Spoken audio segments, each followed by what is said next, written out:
a much better journey than 8 days ago? Yeah, I think we learnt a very harsh lesson at Brighton, and I said to the players, I addressed it after Brighton and said if we'd have lost 1-0 or 2-1 or something, there'd be a narrow margin.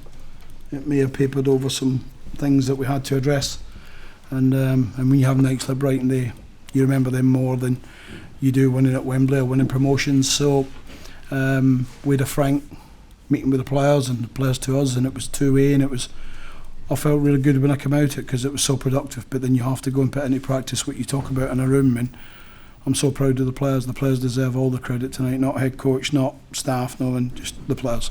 In fairness, Steve, your tactics were bang on tonight. I know people might look at it and think your goal is man of the match, but you've won 2-0 away from home.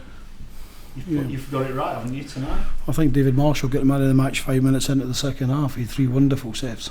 Three wonderful saves that people will now forget because the boy Silvestri pulls off 3 or 4 himself. But really, we should put the game to bed then, 11v11, shouldn't we? And I think if it had stayed 11v11, Cardiff stay with the same way they play. They don't just launch it into our box from every area of the pitch, which is a slightly different way of playing. And I think if we'd have got the second goal, I think we'd have won very comfortably. But we had to defend from front to back. And it helps when your 2 centre-backs and your goalkeeper is doing as well as they did. Marshall, but the likes of Luke Murphy in front of him, who I thought came in and gave an outstanding performance, and 2 strikers that never stopped running, and that doesn't even allow me to mention the Mouts and the Cooks and people like that who have given us a real shift. You made 4 changes tonight, 2 of them enforced. You brought in Luke Murphy. We've not seen much of him recently. What was behind that? Well, a couple of reasons. First and foremost, Luke has been near best performer in training for the last 10 days to 2 weeks, and as a head coach and as a manager, you have to look at that. You have to let your eyes tell you the truth, not tell you lies. So Luke has been performing at a level where we've said we have to find a way in some occasion to get him in the team. Tomani had 8 bookings. We had 2 games to go before the cut-off of that, so we had a decision to make on that front as well. And but I thought Luke came in, I thought he had a real calming influence in the team. And I thought his performance was outstanding. Got a little bit tired in the last 15 minutes, and we were expecting to take him off and no Liam Bridcott, but we lay him on a booking and a couple of challenges coming and throwing, and the crowd baying for him to be sent off. Then it became that Luke had to be more disciplined, and I'm really proud of all the players. I think for anyone that watches on a regular basis, they'll know that the Brighton game was a one-off because defensively you've been pretty good. You must have been pleased with the way you defended as a team tonight as well. Yeah, I think it's not just the credit quite rightfully goes to Marco Silvestri, and it goes to the 2 centre-backs and 2 full-backs and Berardi and Taylor. I think maybe Chaz got a couple of times later on in the half when it was 1-0 in second half and put us in a little bit of bother, but I think he still put his body in the line, and I think when you've got people like Bridcott and that in front of them, then it's a big help. And Cook and Mowat done a lot of unselfish running tonight for the team, and so did the 2 strikers. But we've come away from home, we've achieved nothing for Leeds United. We win 2 games, but what we have done is we've taken a 32-year record of no winning here since Eddie Gray was the last manager to win here, and blown it apart because the performance tonight deserved to win. But people wanted a reaction after last week, and they've had one, a gutsy win at home and another win on the road. You must be very proud of that. I'm very proud at the reaction I've got from my players. I think I said to you, and I've just said to the players in the dressing room, this ain't about the head coach, this ain't about anyone else other than the players and the supporters tonight. The players produced a performance that they'll be tired going a long journey home now to get ready for Saturday, but they'll be tired on their way home. But they'll get their feet up, we'll best recover them as we can. And for every supporter who spent a penny, and I know it comes to hundreds of pounds, but who spent a penny going to Brighton, as a head coach, you never forget those days. I'll remember that more than I'll remember winning the playoff final against Russell's team at Wembley. I'll remember that more because that sticks in your throat, that one. And looking at the reaction of the fans at the end, they're still right behind the team. We spoke about it on Saturday, the atmosphere at the ground, and again tonight they've backed you. They are behind you, aren't they, Steve? Yeah, 100%. I live in the city now, don't I, most of the time, so I can understand what people say. I understand how much it hurts them. They gobsmack me. I turn up and I'm used to seeing 120 people behind there in that corner. You turn up tonight and, I thought there was a good atmosphere. I think the Leeds United fans will travel up the road, and I've always maintained as head coach, I'll never ever be the best head coach that Leeds United ever have in the past or in the future, but I'll certainly care more than any. And So the last few weeks is hot, but it's been nice to get a win on Saturday. It was a bit more dogmatic than tonight, and it was a wonderful feeling when Marco Antonucci slides that ball into the net, because you know it's game, set and match. I'm picking your thoughts were a bit different to the start of the second half when he missed that chance to make it 2-0. Yeah, I think if you look at it back, my eyesight tells me it just bounced up, and the pitch is not good. You know, the pitch is there's got a lot of bobbly bits, and we can't take any credit from it, because Ellen Road's not very good either in terms of the playing surface. But I think when Big DeCaro cuts it back to him, it just lifts a little bit. And I think any striker in the world of football will tell you that when you try to make sure, it very seldom goes into the net, and rather than just do it naturally. And if you look at the difference, I know it's a different scenario of play, but when he gets through to score the second goal, he's just in control of the ball just rolling nicely, and he passes it into the corner, and 8 or 9 times out of 10, if it's a normal pitch, Antonucci just sticks up and we go 2-0. One of your success stories has been Solomon DeCaro, brought him out of the cold, another goal for him. You must be pleased. I'm just pleased how hard the big fella is working. You know, when I arrived here, people tell me never run a yard, and I'm so proud of him, and I'm so proud of Antonucci. They're two boys that weren't in the team for a little while.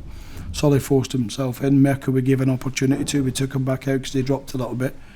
We have a little chat with him, and he's absolutely buzzing. And but they're not just buzzing on the matches; they're buzzing on the training ground. The atmosphere in the dressing room and on the coach and around where we are at the training ground every day, and down at the hotel here in Cardiff, there are real togetherness in this group, and that's from the head coach all the way into the staff and the players, and we win together, we lose together. Still no Chris Wood. What's the story there? I think the final decision not to involve Chris was the fact it was going to take a 6-hour journey to get here, 5.5, 6 hours to come down, and I think the medical staff didn't think that was conducive to putting him out there. But Chris Wood will be Ewood part for sure. He's going to might have to just bide his time to get back in now, might he? Well, I've always believed that performances pick the shots, reputations and transfer fees don't pick the shot. But he is our talisman. We know what we've got. We have a special player, and but when you see players are working as hard as they did for the famous shots tonight, then you realise we've got a lot of special players. You said last week at your presser on Friday you wanted people to judge you on what happens on the field. 2 wins out of 2 since then. They're going to be pretty pleased with that. Well, I think if they're going to judge me on the field, I've got a lot of wins to get at Leeds United, haven't I, for to be judged properly. 2 out of 2 since you said it, so it's not too bad. Well, I think I'm grateful to my players. You know, I hold my hands up to them. I think they've asked them to prove some points individually and collectively. I think they've done that. We've said after Brighton there is no one with reputation who plays. They play if they deserve to play, and that goes for all of us. If I deserve to be here, then by results and by performances and enhancing the team and the individuals, then I'll be here. But I'm very blessed to be head coach at Leeds United. But I've said my players are very blessed to be here. But I'm very blessed to work with some of them. They've got some fantastic. You look at the likes of Cook and Mowat, and I could go through others. You know, Bridcott and Bamba tonight. I think what a performance from our captain. I'm so proud of him. He took a bit of criticism after Brighton. He came on against Bolton. I thought he was outstanding in the second half against Bolton.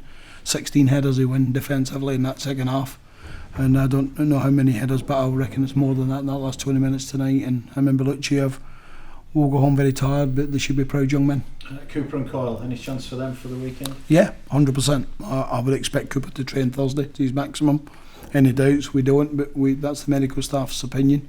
Louis Coyle is on schedule to train on Thursday, and Chris Wood was training at Thorpe Arch today and will be tomorrow, and will be with the group on Thursday. So we maybe just get a chance to have most of the players, because you don't get every player, but most of our players available for selection. And we miss Chris Wood, we miss Louis Coyle, but in saying that, I've watched Berardi produce a couple of performances that was it 60 minutes on Saturday and another 90 tonight, and it's testament to the wee man's fitness. It really is. You can turn around quickly. I saw you in the tunnel last week at Brighton. You looked heartbroken. 2 wins out of 2 since then. It's funny how it can change so quick, isn't it? Well, it's football. The heart from Brighton don't never go away. No, it decreases over time, the heart, but it never goes away. And there's a good feeling getting home in our coach tonight. I'm delighted for our president. I'm delighted for our players. I'm delighted hugely for the supporters who've travelled here tonight, because after Brighton, sometimes you don't know what you're going to get when you come away from home to such a good side as this Cardiff side, flying and attempting to be a part of a playoff group. But I always believed from the minute we done our homework on them and how we could set up and play, I believed we'd beat them. Steve, there was a touchy little spell for 5 minutes in the second half. There was that penalty claim which Russell Slade feels was a legitimate penalty claim. There was the red card for Fabio. What was your view of all of that? Well, it's very difficult for the boy Fabio because he's away across the other end of the pitch, but it certainly looks a yellow card. It looks as if the full-back's gone past him at pace and he's took him down. I can't speak about his previous booking. I think if we give penalties for the one that Russell wants, there'll be 6 penalties a game. But Russell's lost 2-0 after an admirable and fantastic home record. He's going to hurt and he's going to come in here and he's going to make excuses for his team. And I'd expect any good coach to do that, and he is a good coach. Steve, you said earlier it's not about the head coach, but this time last week a lot of people were questioning your position and your future, and it must feel really good now to be sat on 2 wins and more secure again. There's better head coaches than me sat here, Phil, when there's been the future questioned. I've always maintained it. I'm humbled to serve this football club and to work with the players, and you just have to focus on working hard. And I think all the way through that, and you spoke to me more than most, I maintained my dignity and said that we all had to work harder and smarter, and this football club deserve better, and we need to win some football matches. That was the bottom line of it, and that's what we discussed with our players today. And in a good team meeting where we set some targets individually and collectively, and team and staff, and everyone's been buying into it for this time scale. But we have to learn from Brighton and make sure that as best we can, we'll have bad nights, but best we can, that we have more nights like tonight than last week. Did you feel like you needed a big week though? Did you feel like this had to be a big week for you? Phil, I'm used to winning football matches. I've been very fortunate that I've worked for some that they're not the stature and the size of Leeds United, but they're very proud football clubs with outstanding supporters. So I'm very fortunate that I've won a lot of matches in my career. And I know when I come to Leeds United, there's a lot of work to be done, or I wouldn't have been here. But I need time to win some football matches. But you have to, I think I said to you have to get some wins along the way to be afforded that time. And I'm grateful to the president for standing by me, and I'm grateful to our players for giving me the support on the training ground and on the pitch that they've evidently done since Brighton. If you've got players coming back and the squad's maybe going to be stronger than it's been for a long time, could set you up for a good finish? Well, I think when you say we would have Cooper added to tonight's group, and you would have young Louis Coyle added to tonight's group, and our talisman Chris Wood, who we've not had in 2 spells for it feels forever, we certainly stripped stronger as a group. And any head coach would tell you you need your big game players to be available. I put Louis Coyle in that frame now. He's a big game player. He's young, but he's a big game player. But isn't it wonderful when you get Berardi back in? He just carries on playing the way he did before he went out. And before he went out, he was my best player when I joined this football club.